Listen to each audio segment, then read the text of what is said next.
नमस्कार dear friends, आप सभी का स्वागत है मेरे YouTube channel R S global studies में।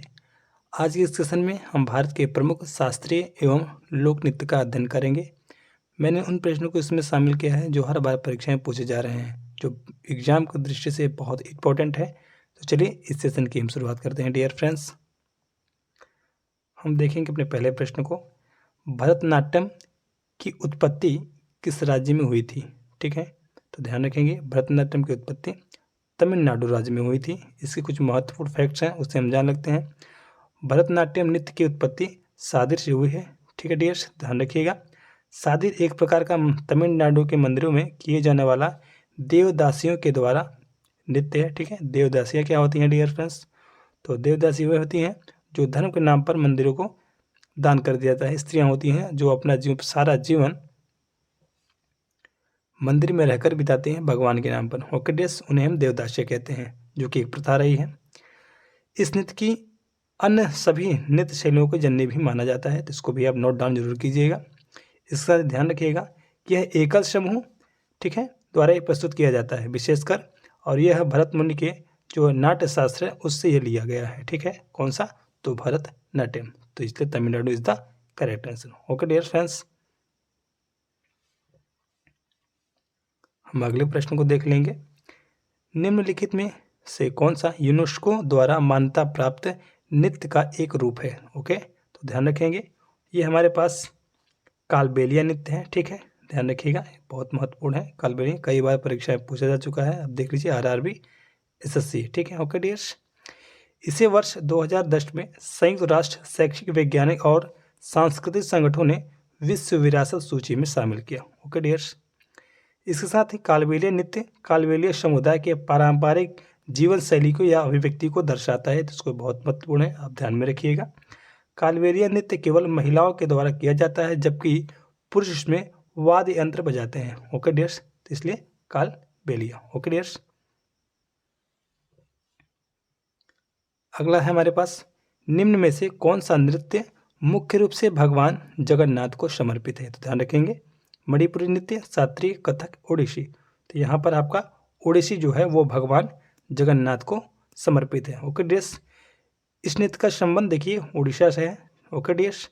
नाट्यशास्त्र और अभिनय दर्पण के आधारित पर इस नृत्य को किया जाता है, तो ध्यान रखिएगा नाट्यशास्त्र और अभिनय दर्पण के आधारित पर इस नृत्य को किया जाता है।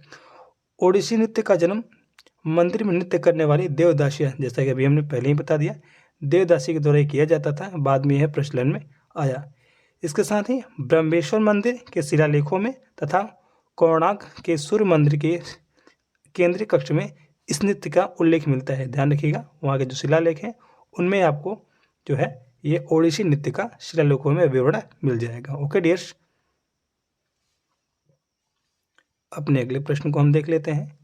मोहिनी अट्टम एक पारंपरिक नृत्य है। इस नृत्य की उत्पत्ति भारत के किस राज्य में हुई थी? तो ध्यान रखिए, बहुत इंपॉर्टेंट प्रश्न है, ये कई बार परीक्षा में पूछा जा चुका है, तो इसी में हम देख लेते हैं। तो ध्यान रखिएगा, मोहिनी अट्टम जो है वह केरल राज्य का एक प्रमुख नृत्य है, शास्त्रीय नृत्य है। इसको हम इसे ध्यान रखेंगे। मोहिनी अट्टम की विषय वस्तु खास करके प्रेम और भगवान के प्रति प्रेम की प्रथा जो है, समर्पण है, उस पर यह आधारित होता है। Okay dears. इस नृत्य में सफ़ेद या हल्के कपड़ों का उपयोग किया जाता है, ध्यान रखिएगा इसे। मोहिनीअट्टम लस्य से प्रेरित है। लस्य मतलब मंजिक से, ठीक है, जिसमें कोमल, शांत और सौम्य रूप का जो है रह करके इस नृत्य को किया जाता है। इसके वाद्य यंत्र की बात करें प्रिय दोस्तों, तो मृदंगम, मालधाम और बांसुरी और वीणा इसके प्रमुख वाद्य यंत्र हैं। तो ठीक है, इसके साथ ही देख लेते हैं कि इस नृत्य को करने वाली प्रमुख जो है वो हेमा मालिनी, सुनंदा नायर, नारायण मेमन और कल्याणी अम्मा, ये प्रमुख जो है ये इसके नृतक हैं। ओके, प्रमुख नृतक हैं, तो इसको भी आप ध्यान रखिएगा, नोट डाउन जरूर करते चलिए। हम अपने अगले प्रश्न को देख लेते हैं। अगला प्रश्न हमारे पास है, केरल में सर्वाधिक प्रचलित शास्त्रीय नृत्य कौन सा है? ओके डियर्स, ध्यान रखेंगे। तो केरल में सबसे सर्वाधिक की बात करें तो देखिएगा ये कथकली है। ठीक है, इसका आंसर क्या होगा? कथकली। कथकली दो शब्दों यानी कथा और कली से मिलकर बना हुआ है, ध्यान रखिएगा, कथा और कली से मिलकर बना हुआ है, जिसमें कथा का अर्थ कहानी होता है और कली का अर्थ नाटक होता है, जिसे हम कथकली कहते हैं। Okay dears. कथकली नृत्य का उदय जो है 17वीं शताब्दी के जो है श्रवणकोर यानी वर्तमान समय से केरल में जो है इसका जन्म हुआ था। इस नृत्य का प्रचलन शुरू हुआ था वहाँ पर। इसमें नर्तक के द्वारा राजाओं और देवताओं और राक्षसों की भूमिका का निरूपण किया जाता है, यानी वो दर्शाते हैं। ओके डियर्स, इसे खास करके पुरुष मंडली द्वारा यह नृत्य जो है वो किया जाता है, जो भी बहुत वेरी इंपॉर्टेंट है। इसे आप जरूर नोट डाउन करते चलिएगा। हमारा अगला प्रश्न है, कुचिपुड़ी किस राज्य की नृत्य शैली है? ध्यान रखिएगा, कुचिपुड़ी की बात यहाँ पर आ रही है, तो कुचिपुड़ी देखिएगा वो आंध्र प्रदेश की जो है एक नृत्य शैली है। ओके डियर्स, ये कि शास्त्रीय भी है।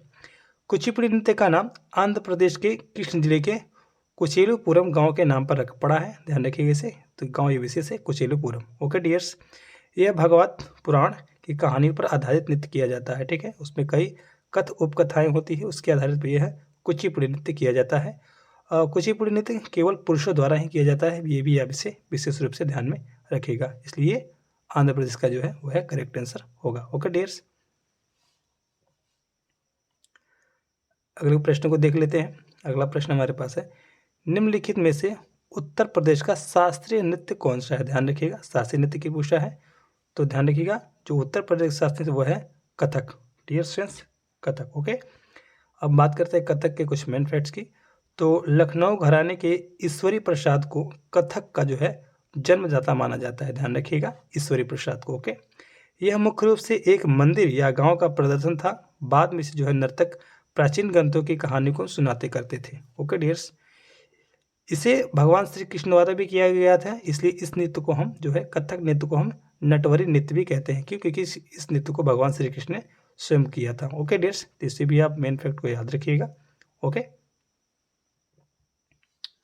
अगला प्रश्न हमारे पास डियर फ्रेंड्स, शास्त्रीय या शास्त्रीय नृत्य किस प्रकार से संबंधित? ध्यान रखिएगा, तो शास्त्रीय नृत्य देखिएगा डियर फ्रेंड्स, यह है आपका जो है असम से संबंधित है। ठीक है डियर्स, वहाँ का यह शास्त्रीय नृत्य है, असम का शास्त्रीय। यह भगवान विष्णु के पौराणिक कथाओं पर आधारित कया समावेश का पर ये जो है नृत्य किया जाता है। ओके डियर्स, इसका श्रेय 15वीं शताब्दी के भक्ति आंदोलन के विद्यमान संत महापुरुष श्रीमंत शंकर देव द्वारा को दिया जाता है। ठीक है, यानी इस नृत्य का उन्हें जनक माना जाता है। वर्ष 2002 में इस संगीत अकादमी ने से, ध्यान रखिएगा, संगीत अकादमी ने इन्हें भारतीय शास्त्रीय नृत्य का जो है दर्जा दिया था। ओके डियर्स, तो सन क्या होगा?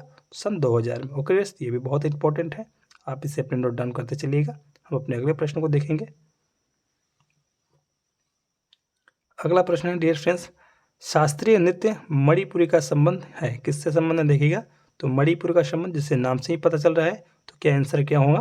तो मणिपुर होगा। इसके महत्वपूर्ण फैक्ट को देख लेते हैं। तो यह नृत्य मुख्यतः हिंदू वैष्णव प्रसंग पर आधारित होता है, जिसमें राधा और कृष्ण के प्रति प्रेम प्रसंग का प्रमुख विशेष इसका स्थान होता है। ठीक है, नहीं, प्रेम को दर्शाया जाता है इस नृत्य में।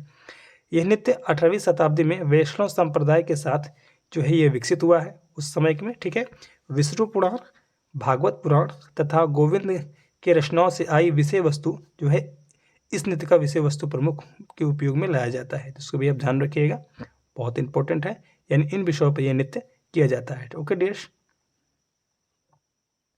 अगले प्रश्न को देखेंगे।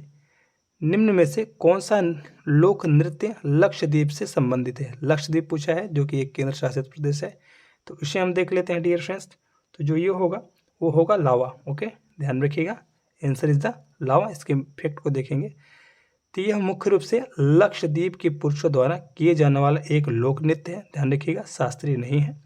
लावा नृत्य लक्षद्वीप के मिनिकॉय द्वीप का सबसे लोकप्रिय नृत्य है, इसको भी आप नोट डाउन करते चलिएगा, बहुत सुंदर फैक्ट है। इसमें जो है पंक्तिबद्ध होकर ढोलों की आवाज़ पर, ध्यान रखिएगा, ढोलों की आवाज़ पर जो है इस नृत्य को किया जाता है। ओके डेस्ट, तो इसको बहुत नोट डाउन करते चलिएगा। अगले प्रश्न को हम देख लेते हैं। अगला प्रश्न है, निम्नलिखित में कौन सा दक्षिण मालाबार में लोकप्रिय मुखौटा नृत्य है? ध्यान रखिएगा, तो देखेंगे जो दक्षिण मालाबार की बात आ रही है, तो हम ध्यान रख लेंगे डियर फ्रेंड्स इसे हम, तो ये जो होगा कुमत्ती कली होगा। क्या होगा? कुमत्ती कली। ये जो है दक्षिण मालाबार का जो है लोकप्रिय मुद्दे, एक प्रकार का मुखौटा नृत्य भी है, तो देख लेते हैं। यह केरल का एक रंगीन मुखौटा नृत्य है जो त्रिशूल जिले पलक्कड़ जिले एवं दक्षिण मालाबार प्रांत में प्रचलित है। ध्यान रखिए 3 जिले हैं जहाँ पर ये लोकप्रिय नृत्य यानी कुतुबकली जो कि एक मुखौटा का प्रकार है, वहाँ पर यह डांस जो है बहुत प्रचलित है। मुख्य रूप से इसे ओणम त्योहार के अवसर पर जो है किया जाता है। ध्यान रखिएगा। इसके ज़्यादा विषय जो होते हैं डियर फ्रेंड्स, वो होते हैं रामायण की कहानियाँ, द्वारिका धाम या शिव की कहानी पर आधारित इस नृत्य के रूप को दर्शाया जाता है। ओके डियर्स, तो इसे बहुत याद रखिएगा और नोट डाउन करते चलिए। अगले प्रश्न को देख लेंगे। अगला प्रश्न है, चेराव नृत्य किस राज्य का पारंपरिक नृत्य है? ध्यान रखिएगा, चेराव पूछा है डियर फ्रेंड्स, तो इससे हम बात करेंगे। ये जो है मिजोरम का जो है ये है पारंपरिक नृत्य डियर फ्रेंड्स। यह मिजोरम के सबसे प्रसिद्ध नृत्य में से एक है। यह उत्सव के दौरान का आकर्षण का केंद्र बना रहता है, ठीक है, वहाँ के लोगों पर यानी मेजर के स्टेट पर। ओके डियर्स, इस नृत्य में ज़्यादातर 6 से 8 लोग होते हैं जो जमीन पर छेदित रूप में रखे बांस से डंडियाँ बनाकर जो है जोड़ी को बनाते हैं। ठीक है डियर्स, इसको भी आप ध्यान रखिएगा।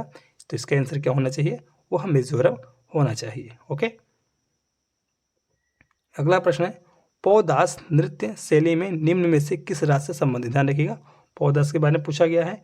तो देखिए पौदास का जो संबंध होता है वह महाराष्ट्र से है। कहाँ से है? महाराष्ट्र से। इसकी इफेक्ट को देखेंगे तो यह नृत्य महान मराठा शासक श्री छत्रपति शिवाजी महाराज की जीवन शैली पर आधारित इस नृत्य को किया जाता है। ध्यान रखिएगा, उनके जीवन पर आधारित पर। और इसके साथ ध्यान रखेंगे पौवाड़ शब्द का जो अर्थ होता है वह शानदार शब्दों में एक कहानी का वर्णन होता है। ठीक है, तो इसको भी बहुत नोट डाउन कर चलिएगा, बहुत सुंदर फैक्ट है इसे। ओके डियर्स, अगले प्रश्न को देखेंगे, निम्नलिखित में कौन सा उत्तराखंड राज्य का एक नृत्य है? ठीक है, ओके डियर्स, देखिए एसएससी 2020 में ये पूछा गया प्रश्न है और पूछा गया है तो ध्यान रख लेते हैं इसे हम। तो यहाँ पर जो आपका आंसर होगा वह छोलिया होगा। क्या होगा? छोले जो नृत्य है वो जो उत्तराखंड का एक प्रमुख नृत्य है। ओके डियर्स, अगले प्रश्न को देख लेते हैं, दशहरा उत्सव के दौरान किए जाने वाला वीर गाशो नृत्य किस राज्य के लोक नृत्य में एक विशिष्ट स्थान रखता है? ध्यान रखिएगा, विशिष्ट स्थान रखता है। तो उसे हम देख लेते हैं वो कौन सा होना चाहिए डियर फ्रेंड्स। तो वो जो आपका होगा वो कर्नाटक। ध्यान रखिएगा, कौन से नृत्य की बात कर रहा है? वीर गासो का। तो इसका संबंध किस राज्य से है? तो कर्नाटक से है। यह मैसूर में होने वाला दशहरा जुलूस के दौरान किए जाने वाला एक विशेष रूप का नृत्य है। ठीक है डियर्स, कौन सा नृत्य है? वीर गासो। यह शैव परंपरा का एक धार्मिक वीर नृत्य है। ध्यान रखिएगा, इसी बहुत नोट डाउन करते चलिएगा, बहुत इंपॉर्टेंट है ओके डियर्स। तो जिसका आंसर होगा वो होगा कर्नाटक या कर्नाटका। ओके डियर्स,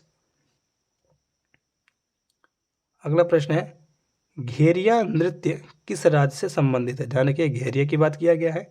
तो घेरिया का संबंध डियर फ्रेंड्स जो है आपका वह गुजरात से। किससे है? गुजरात से है। देख लेते हैं, यह गुजरात के आदिवासी समुदाय द्वारा जो है विशेष रूप से यह नृत्य किया जाता है। ओके डियर्स, इसके साथ देखेंगे जो दिवाली का त्यौहार होता है उसके दौरान जो देवी अम्बा यानी जो दुर्गा का एक रूप है उनके पूजन के उपलक्ष्य में इस नृत्य को किया जाता है। कौन सा नृत्य जो है?